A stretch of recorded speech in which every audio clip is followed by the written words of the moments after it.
Shalom sahabat Daily Wisdom, kita jumpa lagi dalam perenungan hari ini untuk merenungkan satu bagian firman Tuhan yang masih terkait dengan peristiwa Pentakosta yang baru saja kita peringati. Mari kita mendasari perenungan kita hari ini dengan bacaan firman Tuhan dari Kisah Para Rasul pasal yang kedua, ayat 38 dan ayat 41. Saya akan membacakan Kisah Para Rasul pasal yang kedua, ayat 38 dan ayat 41, demikian. Jawab Petrus kepada mereka, "Bertobatlah, dan hendaklah kamu masing-masing memberi dirimu dibaptis dalam nama Yesus Kristus untuk pengampunan dosamu.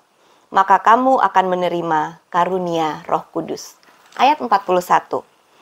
Orang-orang yang menerima perkataannya itu memberi diri dibaptis. Dan pada hari itu, jumlah mereka bertambah kira-kira 3.000 jiwa.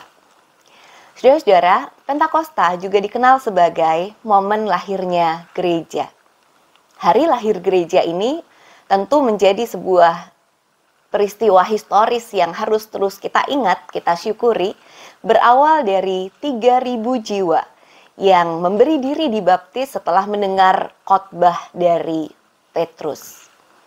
Tapi bagi Rasul Petrus sendiri, tentu peristiwa Pentakosta menjadi sebuah catatan sejarah hidup tersendiri.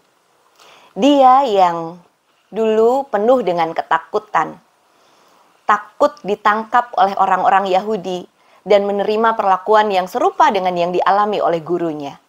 Maka ia sampai menyangkal Yesus bahkan hingga 3 kali. Dia yang takut, maka bersama dengan para murid yang lain, mereka berada di sebuah ruang tertutup dengan pintu-pintu yang terkunci rapat.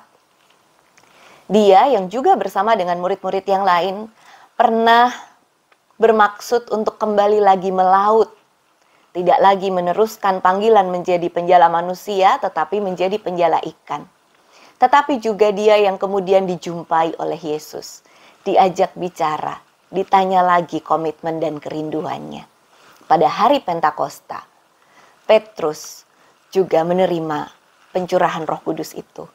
Itu membuatnya berani, itu membuatnya bisa punya daya untuk berdiri, bahkan ketika begitu banyak orang yang melihat para murid ini bersaksi dengan begitu banyak bahasa, menyangka bahwa mereka mabuk oleh anggur. Petruslah yang mengatakan, murid-murid ini, kami semua tidak mabuk oleh anggur.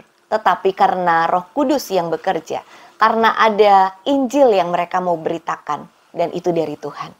Saudara-saudara, perubahan yang sedemikian rupa, yang kemudian berlanjut di dalam kehidupan Rasul Petrus sampai akhir hidupnya, ia setia sampai akhir.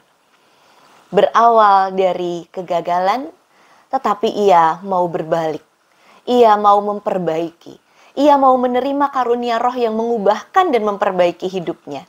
Dan ternyata tidak ada kata terlambat ketika ia sungguh-sungguh memberikan hidupnya bagi Tuhan. Bagaimana dengan saudara dan saya?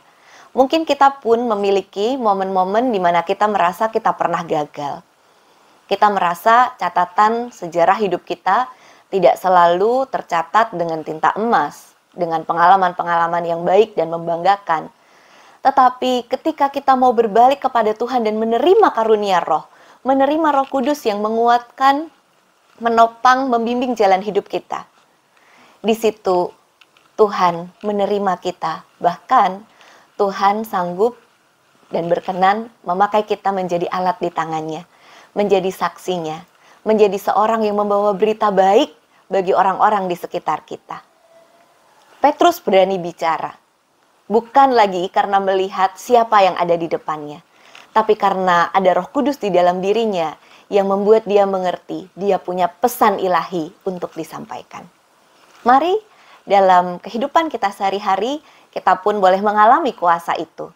Terbukalah terhadap kuasa Roh Kudus yang mengubahkan hidup kita, yang membuat kita beranjak, move on dari setiap rasa gagal dan kecewa yang telah terjadi di masa lalu, dan membuat kita kembali berdaya, dijadikan saksi Kristus di tempat di mana Tuhan hadirkan kita. Kiranya Tuhan memberi kita kekuatan untuk melakukan firman-Nya ini. Mari kita berdoa. Terima kasih Tuhan Yesus. Kami kembali belajar bahwa setiap anak Tuhan tidak selalu memiliki pengalaman-pengalaman yang serba berhasil. Tetapi ternyata di tengah pengalaman kegagalan dan hal-hal yang mengecewakan hati Tuhan pun, ketika Rasul Petrus berbalik dan memberikan hidupnya untuk dikuasai Roh Kudus, Tuhan menjadikannya saksimu. Kami pun rindu untuk seperti itu.